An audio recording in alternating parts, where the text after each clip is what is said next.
2024 में मोदी के साथ भाईजान, ये मैं ऐसे ही नहीं कह रहा हूं। प्रधानमंत्री नरेंद्र मोदी ने बड़ी बात की, पहले दिन से कह रहे हैं सबको साथ लेकर चलना है, सबको जोड़ना है। इसलिए 24 की तैयारी ये है कि ज्यादा से ज्यादा मुसलमान बीजेपी के साथ आए, बीजेपी को वोट दे। तभी अगली तस्वीर दिखाइए, 350 का आंकड़ा छूना है प्रधानमंत्री मोदी को, और वो सबके साथ सबको मिलाकर ही मुमकिन है। तो प्रधानमंत्री ने हाथ बढ़ाया है मुसलमानों की तरफ से भी, क्या इसी तरह से हाथ बढ़ाया गया है? ये रिपोर्ट देखिए जरा। ये देश के पहले ऐसे प्रधानमंत्री हैं जिसका विश्वास हर तबके का जग रहा है। पहली बार नरेंद्र मोदी जी ने एक आश्वासन दिया और एक जोत जलाई।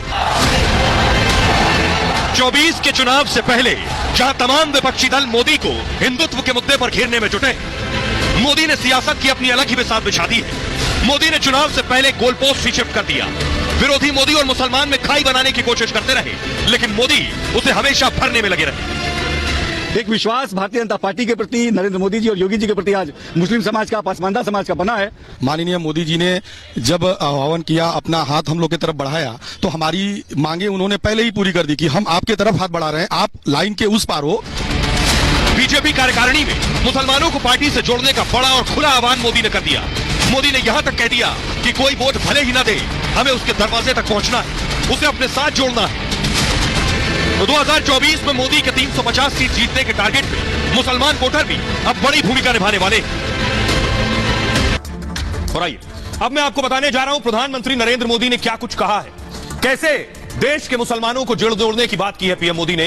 ये आप देख रहे हैं, ये तस्वीर पुरानी है, लेकिन जो कहा है उसमें क्या कहा गया। प्रधानमंत्री मोदी ने सबको जोड़ने का आह्वान किया है। राष्ट्रीय कार्यकारिणी में सबके साथ की बात की है कि सबको मिलाइए, सबको जोड़िए, बिना नाम लिए सभी को जोड़ने की बात की। कहा है हमें पसमानदा मुसलमानों को जोड़ना है, हमें बोहरा मुसलमानों को भी साथ लेकर चलना है, हमें जो वोट नहीं देते हैं उन्हें भी छोड़ना नहीं है, उन्हें भी जोड़ना है। किसी भी समाज पर बयानबाजी नहीं करनी है, यह सख्त हिदायत दी गई है। पहले भी ऐसे बयान प्रधानमंत्री नरेंद्र मोदी दे चुके हैं। पहले स्नेह यात्रा निकालने की सलाह दी थी पीएम मोदी ने, जिसमें पसमानदा मुसलमानों को जोड़ने के लिए कहा गया था। पसमानदा मुसलमान क्या है, ये मैं आपको बताऊंगा। पसमानदा मुसलमानों को किस तरह से जोड़ा जाए, हैदराबाद की राष्ट्रीय कार्यकारिणी में सलाह दी थी कि स्नेह यात्रा निकालिए। और सुनिए जरा क्या कुछ पीएम मोदी ने कहा, बाकायदा प्रेस कॉन्फ्रेंस कर देवेंद्र फडणवीस महाराष्ट्र के उप मुख्यमंत्री, डिप्टी सीएम ने बताया, सुनिए। प्रधानमंत्री जी ने एक बात बहुत स्पष्टता से बताई कि हम लोगों को संवेदनशीलता के साथ समाज के सभी अंगों के साथ अपना रिश्ता जोड़ना है। आज भारतीय जनता पार्टी सभी समाजों तक पहुंची है, लेकिन कहीं पर अगर कोई कमी है भी दूर करना होगा। केवल वोट की चिंता मत कीजिए, वोट के लिए ये सारी चीजें मत कीजिए। हमें देश और समाज को बदलना है, ये हमारा कर्तव्य है। कोई वोट दे या न दे, अगर हम इस सामाजिक काम को आगे करते जाएंगे, लोगों को जोड़ते जाएंगे, तो लोग हमारे साथ जुड़ेंगे। इसलिए कोरी राजनीति का विचार न करते हुए हम समाज नीति को लेकर किस प्रकार से अपने देश के इस अमृत काल को नए रूप से परिभाषित कर पाए, इसकी ओर भारतीय जनता पार्टी ज्यादा ध्यान दे।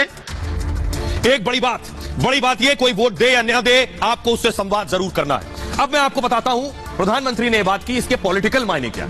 सबसे पहले देखिए कि मुसलमानों को जोड़ना है तो कितने राज्यों में देश के कितने मुसलमान हैं। देखिए जरा, हिंदुस्तान में मुसलमानों की आबादी का ये ग्राफिक्स मैं आपको दिखाने जा रहा हूं। उत्तर प्रदेश में 19.26% मुसलमान आबादी है। बिहार में लगभग 17% आबादी मुसलमान है, 16.87%। पश्चिम बंगाल में सबसे ज्यादा मुस्लिम आबादी है, लगभग 27%। और महाराष्ट्र में 11.54%, यानी 11.5% मुसलमान महाराष्ट्र में। झारखंड में 14.5% मुस्लिम आबादी है, और कर्नाटक में लगभग 13%, 12.92% मुसलमान है। दिल्ली में, देश की राजधानी दिल्ली में 12.86% मुसलमान है। राजस्थान में लगभग 9% मुस्लिम आबादी है। हरियाणा में 7% मुस्लिम आबादी है। मध्य प्रदेश में 6.5% मुस्लिम आबादी है। तो मुस्लिम आबादी को सिर्फ नहीं जोड़ना है, सबको जोड़ना है। सवाल यह है कि हिंदू साथ है, मुसलमान पूरी तरह से साथ आए, अब इस पर काम करना है, उन्होंने ये कहा। लेकिन मैं आपको बताने जा रहा हूं कि आखिर कितनी सीटों पर मुस्लिम आबादी असर डालती है, यह मैं आपको दिखाऊंगा। यह आपके सामने बाहर आ गए, देखिए ग्राफिक्स। 220 सीट पर 10% मुस्लिम आबादी है, 10%। देश की 220 लोकसभा सीटों पर, 92 सीटों पर 20%, 20% मुस्लिम आबादी है। और 41 सीटों पर लगभग 21 से 30% मुस्लिम आबादी है। तो अगर हम 21 से 30% मुस्लिम आबादी वाली 41 सीटों को बीजेपी टारगेट करे, उसके आगे देखिए 11 सीटों पर 41 से 50% तक मुस्लिम आबादी है। इसके अलावा 24 सीटों पर 41 से 40%, तो 24 सीट ये और 41 सीट वो जिसपे 30 से 40% है, 31 से 40% इसे जोड़ दें तो लगभग 60 सीट हो जाती है। यहां अगर इन सीटों पर 16 सीट पर देखिए कितना है, लेकिन बीजेपी को मिला कितना, यह मैं आपको 16 सीट पर 50% से ज्यादा मुस्लिम आबादी। 2019 में 92 सीट जो मुस्लिम बहुल थी उसमें से 45 बीजेपी ने जीत ली, यानी लगभग 50% सीट मुस्लिम आबादी वाली 50% सीट बीजेपी पहले ही जीत चुकी है। 14 में देखिए 41 सीट थी, 14 के मुकाबले 19 में 4 सीटों का फायदा हुआ है। यह फायदा बेवजह नहीं। अब इसे कैसे आगे बढ़ाना है, आगे बढ़ाने का तरीका क्या है यह आपको बताऊंगा, क्योंकि प्रधानमंत्री ने बेशक कार्यकारिणी में बात कही, लेकिन 350 सीट ऐसे ही नहीं जीतेंगे। 350 सीट की प्लानिंग और पहले से हो चुकी है। उत्तर प्रदेश की तस्वीर मैं आपको दिखा रहा हूं। पसमानदा मुसलमानों को साथ जोड़ने के लिए बाकायदा 16 अक्टूबर को सम्मेलन किया गया। योगी के डिप्टी ब्रजेश पाठक भी पहुंचे हुए थे इस सम्मेलन में। अगली तस्वीर दिखाई, बरेली में भी ये देखिए प्रधानमंत्री की तस्वीर लगी है। पसमानदा मुसलमानों को बुलाया गया और उनका बड़ा सम्मेलन हुआ कि आखिर 350 सीटें जीतनी है, सबको कैसे जुड़ना है। जरा सुनिए पसमानदा मुसलमान क्या, ये बताऊंगा, लेकिन पसमानदा मुसलमान क्या रहे मोदी और योगी के बारे में। मोदी जी ने कदम उठाया वो बहुत अच्छा किया कि उसके ऊपर मुसलमानों का पॉजिटिव रुख रहेगा और भविष्य के अंदर मुसलमान जो है वो मोदी जी के लिए एक वोट बैंक की तरह भी काम आ सकते हैं अगर ये अपने विचारधाराओं को परिवर्तित कर और मानवीय विचारधारा पर अपना स्टैंड ले। तो इस पसमानदा तबके ने कभी भारतीय जनता पार्टी को वोट नहीं दिया, ये मैं इसको मानता हूं, लेकिन अगर आप देखें जितनी भी भारतीय जनता पार्टी की योजनाएं हैं, चाहे वो केंद्र सरकार की हैं चाहे वो राज्य सरकार की हैं, हर एक योजना का 100% लाभ अगर किसी तबके को मिला है तो वो पसमानदा तबका है।